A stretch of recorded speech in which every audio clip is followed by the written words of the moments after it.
Okay, what we're looking at here is the Apollo 17 schematic of the landing site. This image is directly in the Apollo press kit that was released prior to the landing, of course. And it's showing you exactly the layout. The little X arrow in here is the actual location where the LEM so-called landed.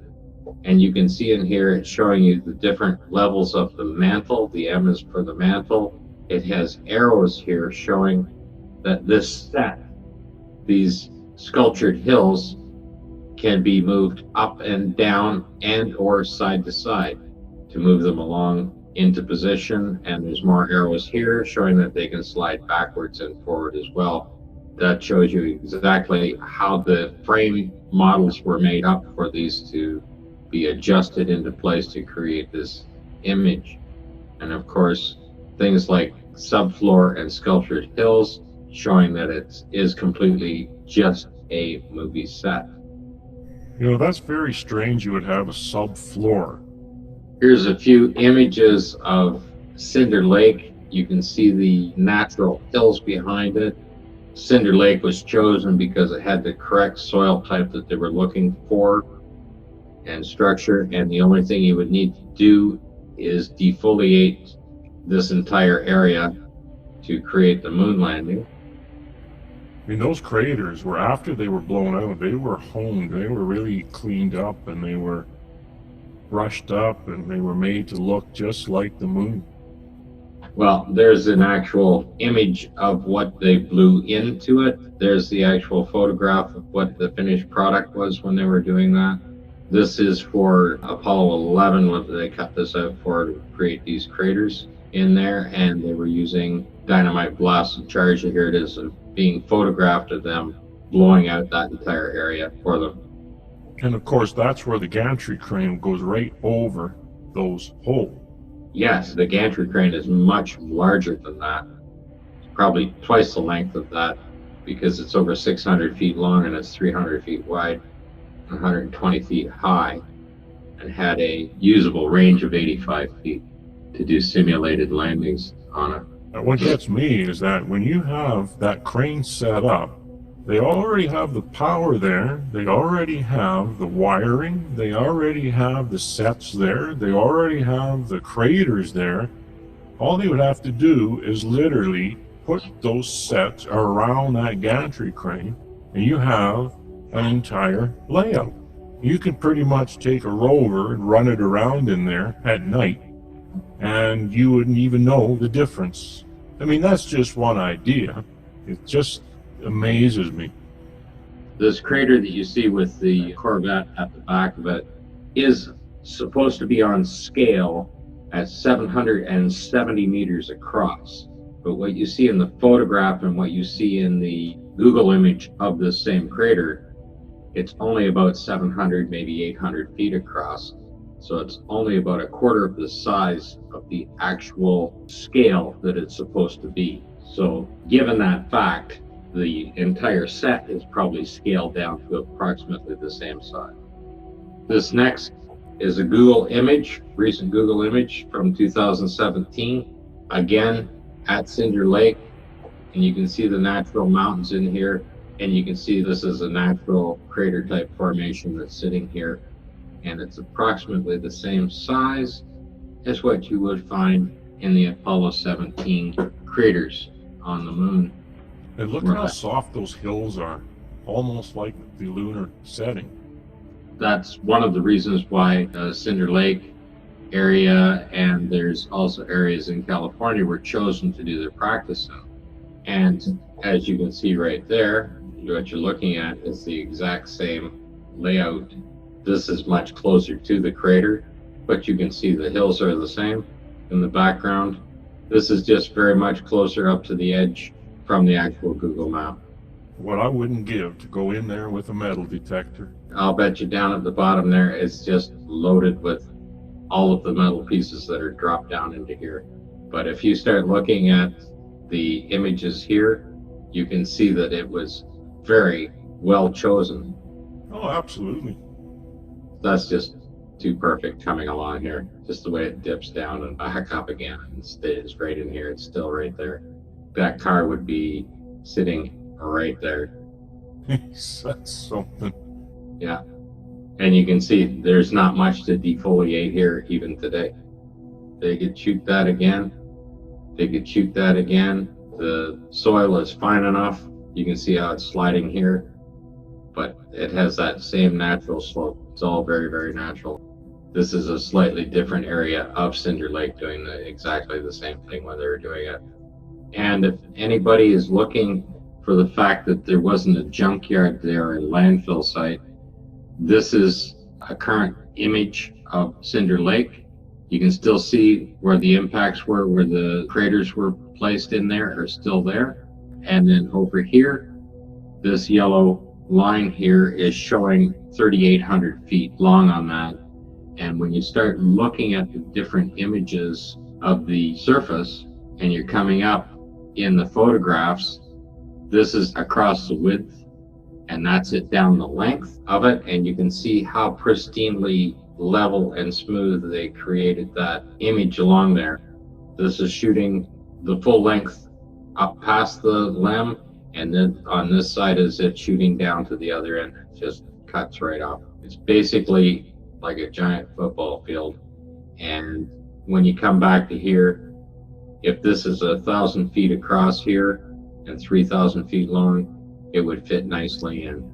That's the width across from both sides, and there again is the length. No, absolutely. I mean, what people don't really understand is how forced perspective works. Well, this is supposed to be technically, 3 kilometers, 4 kilometers long, Lithrow Valley, and they're doing it in a half a mile. This is an interesting photograph coming from Apollo 17. These images here don't necessarily look an awful lot like a rock, but they look more like fence posts that have been cut off when they've been grooming the site for simulation.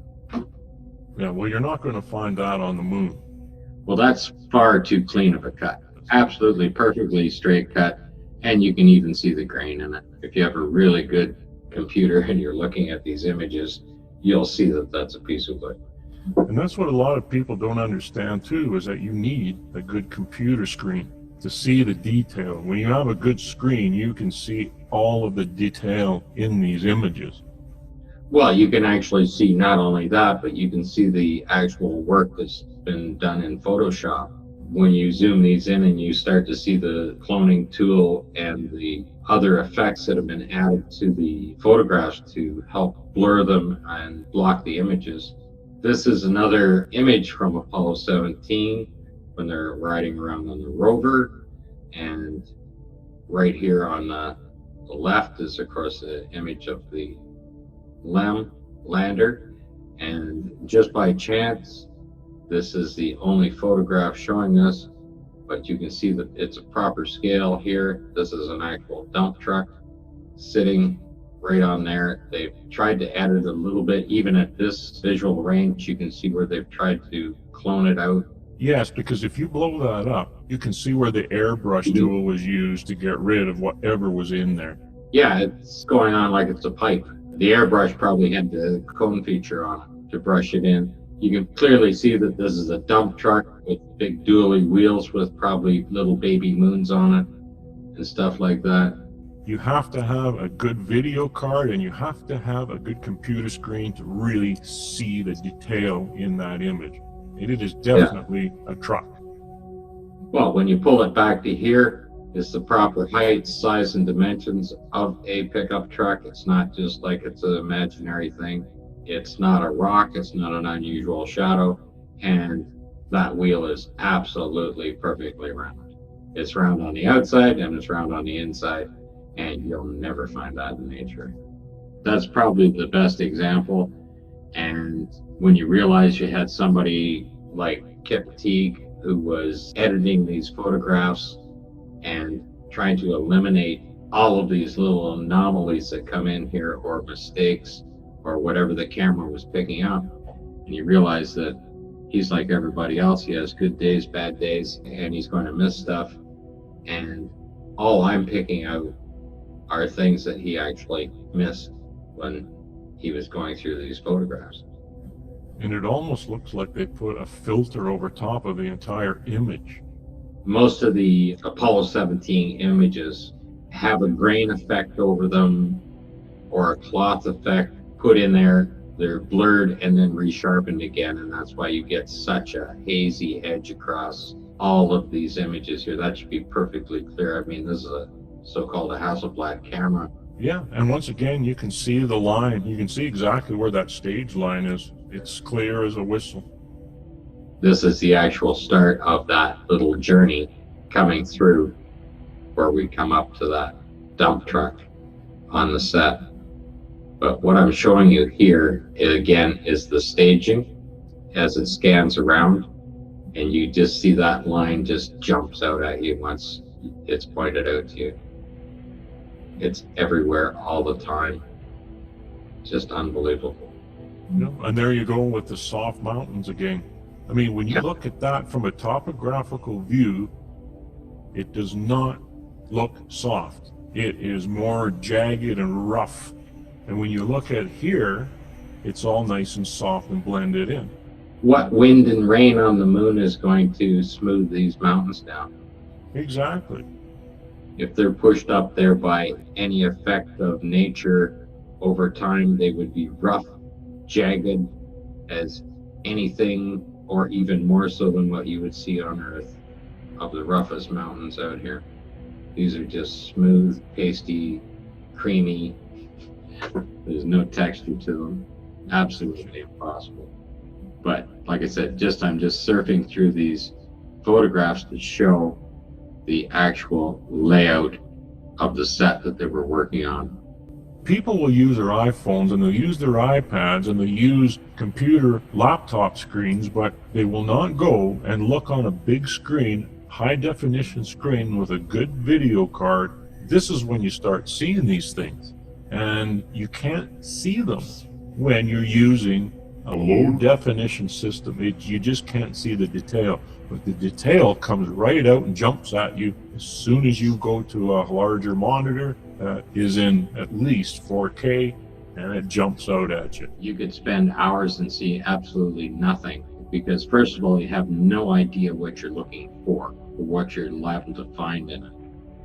If you believe that they landed on the moon, then of course you believe that these are the real thing. And when you're looking through here just at a normal rate and don't spend any time at it, if you want to break these down into 24 squares or something like that and take it piece by piece, you will see anomalies on the ground in almost every photograph. And that is what is happening when you take the time to really study these photographs well.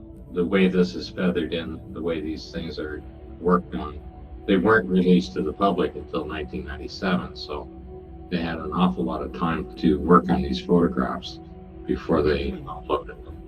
It makes me wonder how many of those photos were taken underneath that crane, especially the Grand Prix. The more I look at the topographic and the more I look at that crane, and everything's there. I mean, you have the power, you have the lighting, you have the sets, everything's there. So, I mean, how simple would that be? Very simple. I mean, this is groomed. You could go out and play baseball on that. These are groomed surfaces. And it's quite clear when you start looking at it, they are groomed surfaces. Just showing everybody the layout as they have taken these photographs. I mean, they're sitting here running almost an entire magazine off, sitting on this rover. They're in the middle of the set, just going around doing panoramic shots. Right now, we've gone through more than 60 photographs, just repeat, just scanning. There are no random photographs. That's all they were doing. I mean, you have to consider that is one of the most unusual shapes you'd ever find in nature. And then back again, and they just keep shooting. And there's your stage line. And then who prepared this? That's a very unusual rock. This has been heavily worked in here. You can actually see each photograph has so many anomalies in it for lighting. If you wanted to go through what we just went through and see the different directions the shadows are running as well, you could just spend all day just picking those out, right? It's just unusual that the astronauts in a position like that, because the suit and anything NASA claims about the suit said they could not form themselves into that. They could not bend down. They could not reach down below their knees. You know, another thing, when I watched one of those astronauts doing some jumps, his leg is completely bent and tucked right up under. You don't see any pressure on the suit there. It's all very relaxed, and you'll see it exactly the same when they're sitting at Houston trying on the suits. The suits look exactly the same. They're not under pressure. If they have this kind of mobility, then why are they bunny hopping all over the moon? Why are they still trying to develop a new suit? These ones work so well. If that suit is that flexible, then you don't need to stick your feet together and jump around. It makes no sense. This is how sloppily the equipment was just thrown together. I mean, by the time you got to Apollo 17, they didn't pay a lot of attention to photographing the experimental equipment or laying it out or even talking about it. You won't find that in the transcripts. You won't find that in any documentation on there. All of a sudden, the experimental equipment is just out there. All of these explosive little charges that they were placing in the ground and recording it. There's not a whole lot of documentation on that. But if I point it out, NASA will come up with it and present it, just in case they didn't have enough else to do. Well, how many times have they taken those articles down on David Percy's site? I just checked the other day, they're still gone. They haven't uploaded new ones or anything else. They're just trying to hide it. The same as the flight path, they removed all the documentation on that flight path going over the North Pole and try to escape the Van Allen belts. And anybody else that have done videos on it and embarrassed themselves by supporting NASA are now back online with different videos. When we started, it was a lot wetter, and now it's a different color because it's drying in. Probably a few days later, the shooting footprints aren't quite as clear anymore. They don't come in the ground. You can see right here where you don't actually get a solid footprint. And that's as the soil's drying out when they're shooting. When you take a look, and some of these NASA people will say, well, that's because the soil's a different color underneath. Problem I have with that is, okay, it may be. But let's just take a look at your so-called LRO photos that you've taken 3-4 years ago. And you compare that with those steps and tracks that the rover made. Those tracks and footprints should now be the same color as the subsoil was 50 years ago. But that's not what you see. It's the same color that it was 50 years ago in the LRO photos. That's also a huge problem for them. Just like this mountain in the background, it just looks like a painting. It's a sculpture. Yeah, they're just sculptures that they pushed up against the edge. It's not that we're calling them sculptures. They call them sculptures. Sculptured hills. That's their exact wording. Well, we're just letting everybody have a look through the photographs because we know most people don't look through the photographs. They can stop at any time and study them. They can download them. The file number is right up here. You can grab it and download it. Unless you're just playing on your phone, then it doesn't really matter.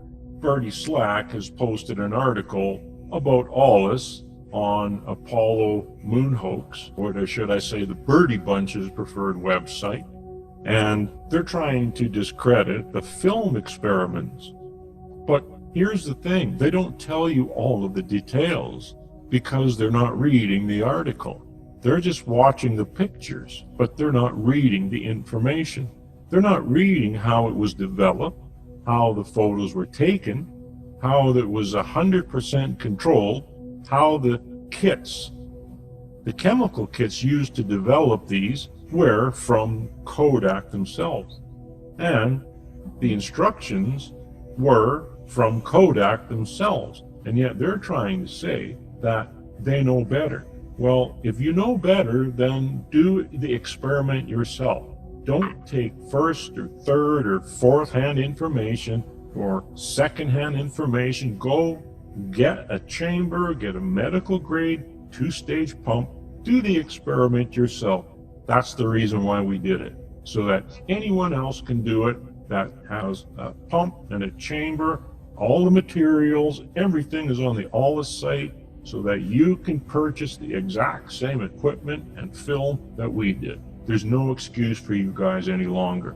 I can't imagine removing this core from the side of the lamp and sticking it in there without your skin starting to bubble, because that is a full nuclear core that they put in that thing to generate power.